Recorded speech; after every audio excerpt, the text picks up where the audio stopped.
चिरां जिल्लानि अन्थाइबारि माया club and लाइब्रेरिनि बानजायनायाव दिनै जोहोलावफोरनि जोलुर बादायलायनाय अन्थाइबारि माया क्लाब एन्ड लाइब्रेरिनि बानजायनायाव दि जाब्रां मुंख्लं ट्रफी जोलुर बादायलायनाया सोलिफुबाय थानाय समावनो सानसेनि हाबाफारिजों दिनै मासबाद हेल्थ टीम आरो क'क्राझार साइ जोहोलावजो हानजानि जोलुर बादायलायनायखौ खुंफुंनाय जायो।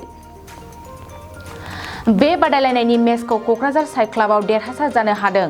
बे बादायलायनायावनो माननि आलासि महरै बोजोबनि बारग' आफादगिरि अनजलि दैमारि आरो आसाम प्रदेश कंग्रेस कमिटिनि नेहाथारि गर्जन मुसाहारिया बाहागो लायो। लोगोसेनो बर' फेस्ला फावगिरि आरो मेथाइ रोजाबगिरि प्रेक्टिकेल बसुमतारियाबो बे हाबाफारियाव नुजानानै बयखौबो रंजाखांहोयो। खौरां बिजोंनि गेजेरजों अनजलि दैमारिया बारग' एनडिएफबिनि गायसं आफादगिरि रन्जन दैमारिनि सायाव गोनां बाथ्रा बुंथिदों। बिथाङा बुंदों, रन्जन दैमारिनि केसखौ उदां खालामनो सुप्रिम कर्टआव थांनायनि खामानिया थियारि जाबाय। बबेखानि रन्जन दैमारिनि जानानै सासे गागि बिजिरगिरिया सुप्रिम कर्टआव नांनो सिमान जाबाय होननानै अनजलि दैमारिया बुंबावो। मुंख्लं जोहोलाव दि जाब्रांनि मुङाव जि जोलुर बादायलायनाय होदों बे जोबोद मोजां। जेब्ला सोरबा सासे मानसिखौ जोङो जोंनि गेजेरनिफ्राय गोमाजानो बायो, जायखौ जों जेब्लायबो अनो, जायखौ जों जेब्लायबो मान इज्जत होनो लुबैयो, जायखौ जों जेब्लायबो सिबिनो लुबैयो, बेबायदि सुबुंनि मुङावनो बेफोरबायदि हाबाफारिखौ खालामनाय जायो। आरो बेबायदिहायनो दिनै मुंख्लं जोहोलाव दि जाब्रांखौबो बर' हारिया अरायबो हारिनि गेजेराव फोथांना लाखिनो नागिरदों। बेबायदि मोनसे हाबाफारिनि गेजेरजों बेवहाय खुंगिरिफोरनिसिम आंनि हामलायथिखौ बावो आरो साबायखर बावो। लाइमोनफ्रा जौगानाय माबा मोनसे प्रफिटफोर मोनगोन नामा बिदि गेलेनाय खुंनायजों? डेफिनेटलि मोनगोन। ओरैनोबो बर' फिसाफ्रा गेलेनायाव मोजांखा, माथ्र खाबुफोरखौ खम मोनो। बेवहाय जि गेलेयो बेफोरखौ लासै लासै बेफोरनि गेजेरजोंनो थांनानै प्रफेसनेल जाहैयोब्ला मोजां।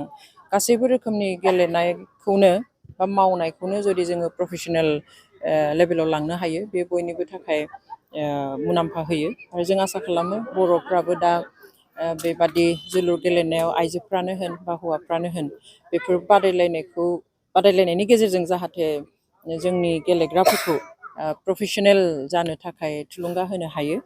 आरो आं बेखौ आसा खालामगोन। आरो बे मोनसे राहा, बेफोरनि गेजेरजोंबो जोङो थुलुंगा होनानै प्रफेसनेल जाहोनो हायो।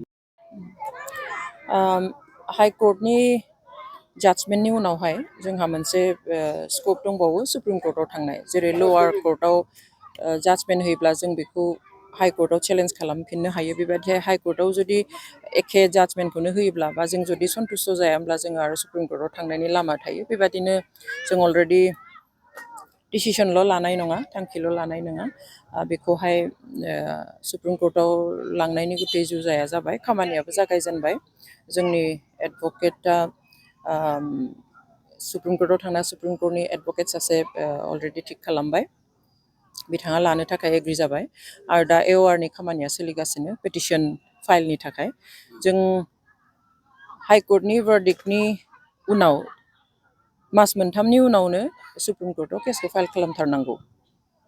दा बेबादिहाय जोंहा 2.5 मासल' मोनगोन, जों मास मोनथामबो मोननाय नङा। खारन विन्टार भेकेसन दङ 19 थारिखनिफ्राय सुप्रिम कर्टआव। बेवहाय जोङो 16 थारिख सुक्रुबार लास्ट वर्किं डे, जों डिसेम्बरनि 16 सिमल'सो जोंहा सम दङ। स' बिनि गेजेरावनो जोङो पेटिसनखौ फाइल खालामनांगोन। पेटिसन फाइल खालामनानै जेब्ला रेजिस्टार जायो केसआ, बेनि उनावहाय एडमिट खालामनांगोन। स' जों आसा खालामो डिसेम्बर फार्स्ट उइकआव जोङो केसखौ फाइल खालामजेननानैहाय जों रेजिस्टार खालामनो हागोन। आरो सेकेन्ड उइकआव केसखौ फर्मेलि एडमिट खालामनो हागोन होननानै जों आसा खालामो। रिजाल्टखौथ' जों बुंनो हाया। जोंहा ओरैनो साननैनि उनाव एबा 18 खालि 18th जोंनि एडभकेटआ थांगोन, जों जिरायगोन साननै पेटिसन लिरनाय बागै गासैखौबो डिटेल्स नायजोबनो थाखाय।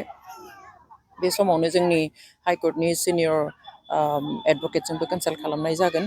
ओमफ्राय ओरैनो केसआ एडमिट जाखांनायनि उनाव माब्ला उथियो बेजों खोथा केसआ।